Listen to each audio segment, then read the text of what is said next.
And the metaverse is really about making digital interactions more authentic, right? It's really going to look like an attempt to rebuild social and digital services. So some of those earliest services are things like videos, video calls, gaming, social media, and really trying to seamlessly blend how many of these are actually transitioned into the real world, but instead in an increasingly digital world.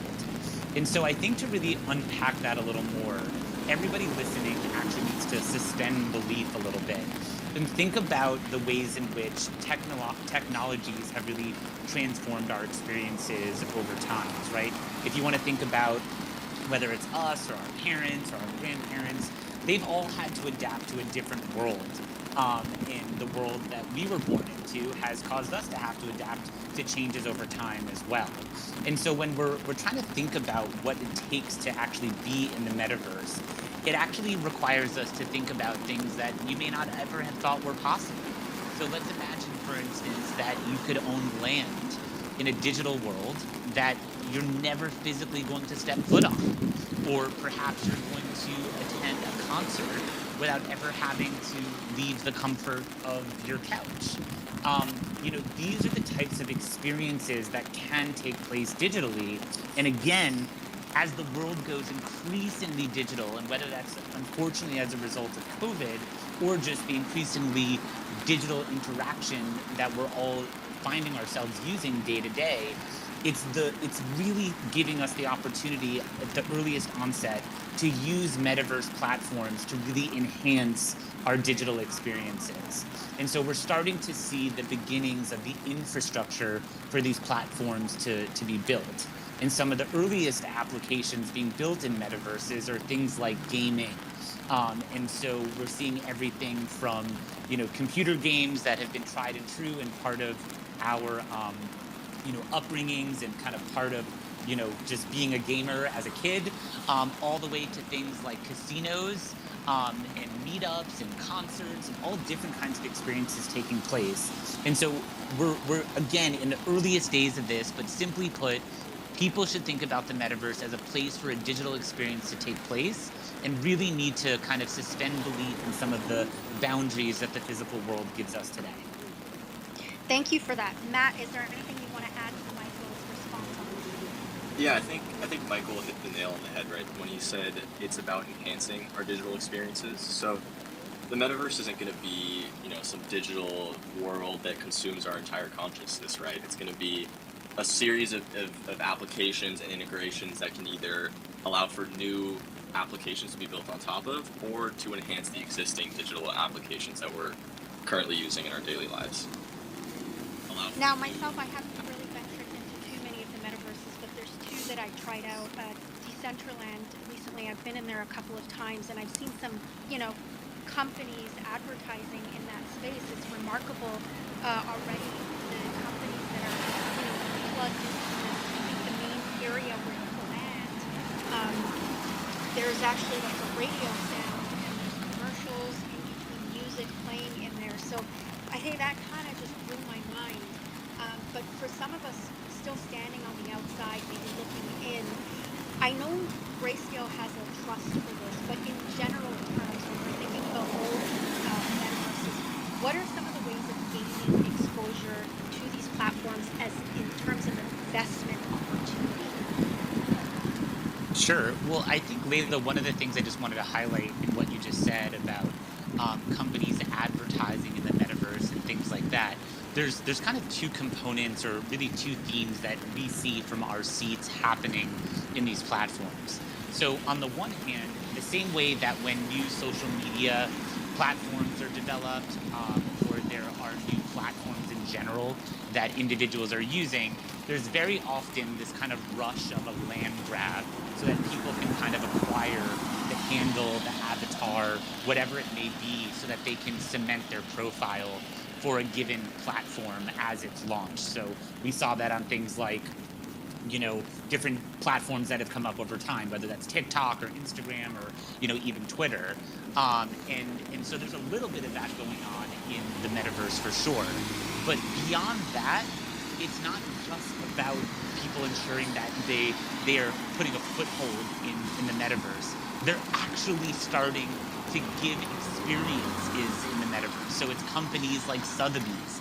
It's actually seeing nation states develop embassies in the metaverse. It's starting to have advertisements taking place in the metaverse because in a non-performative way, a lot of these businesses believe that their customers are going to increasingly spend their lives digitally, and why not make sure that they're capturing their customers in those experiences just as well as they do in the real world. And so the ways that investors are thinking about opportunistically getting exposed to the metaverse is really twofold.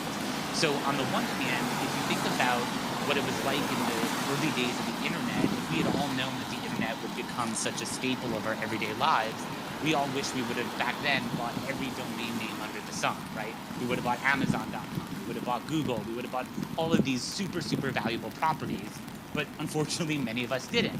And then we saw now with the advent of digital currencies that a lot of folks said, oh, well, I'd love to buy blockchain, but you can't really buy blockchain. Instead, what you can buy are the digital currencies and the protocols and the tokens that actually power and secure those types of technologies. And so a little bit similar to that, what we're actually seeing in metaverse applications and platforms is there's an opportunity for investors to participate in the growth and adoption of these platforms and their usage by buying the native tokens that are associated with each of these platforms.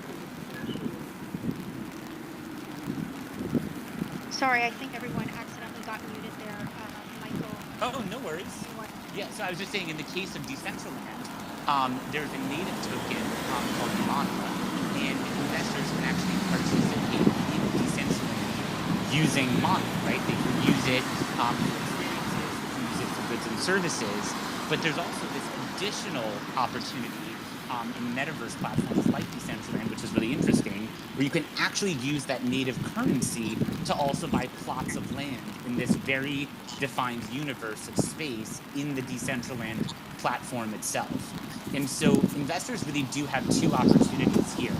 And at Grayscale, one of the ways that we've done this is given investors the opportunity to participate in an investment vehicle that owns and passively holds Mana, that native token of the Decentraland platform itself. So, Michael, I want to see if I got this right. When I was walking around, saw the real estate, saw local real estate brokers who put an ad there with their contact them saying, "Want land? Contact this." It was wild. And then I saw NFTs. I guess people who own NFTs display their NFTs in art galleries or walk around with this metaverse. So what you're saying is that as an investor, Mono, decentralized, I have to go back to the platform.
metaverse token you're invested in don't agree, well, you're welcome to go and submit a proposal to make those changes as you see fit, and the community can go and vote with you as well.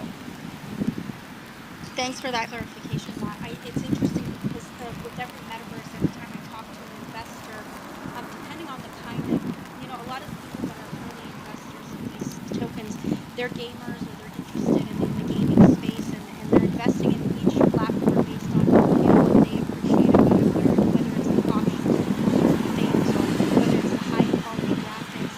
So I know there's like Sandbox and there's Medium, and each metaverse sort of has its own token.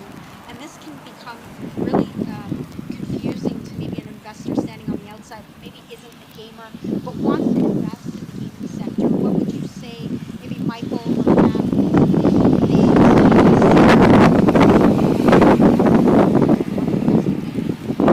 last year was a $4 billion industry, gaming in particular, and this sector could be moving into the metaverse. So, what are some of the things to consider when vetting what platform? Yeah, I think that's a great question. So when you're looking at the landscape of metaverse and gaming tokens, there's two main themes, and different projects fall on a spectrum of these two ends, but really you can look at it as infrastructure projects and gaming projects. So you have the projects that are building the base chains that are maybe layer 2s built on top of Ethereum, but geared towards handling gaming transactions. There's a whole nuance about why a specific layer 2 is better, but we won't get into that right now. And then there's the other hand, which is games, kind of like Decentraland, actually, in a way. This other half of the people that are building, the games with characters and stories, and really this kind of little mini universe where you have Minecraft or World of Warcraft or Fortnite, right? And so depending on what type of investor you are, what your investment thesis is, and really just what you're interested in, you have opportunities to either take part in the core infrastructure that's going to support this entire industry of both crypto native metaverse games, or even just traditional games that are implementing metaverse interoperability. Or you can invest in the actual game. And so maybe you log into Decentraland and you feel really attached, you love the graphics, you love what's available in the world, and so you decide to start investing both time and maybe money into that metaverse, to acquire land or create NFTs within the game, or just invest in tokens for specific games as well. So, it's a broad spectrum, but yeah. It is, and I think Matt, what you're saying is actually underscoring a really important point for everybody listening to this, which is that we are, as an organization and as individuals that are certainly tracking the progression of metaverse applications and their adoption, we're not coming out and saying that the idea of the metaverse or any of the metaverse platforms are actually going to be here to replace gaming. We're actually saying instead that we think the metaverse is giving an opportunity to reimagine and rebuild what gaming and other applications that are going to be built in the metaverse are going to look like. And so underpinning all of these applications is really a shift in user expectations, right? And there's a shift in what incentives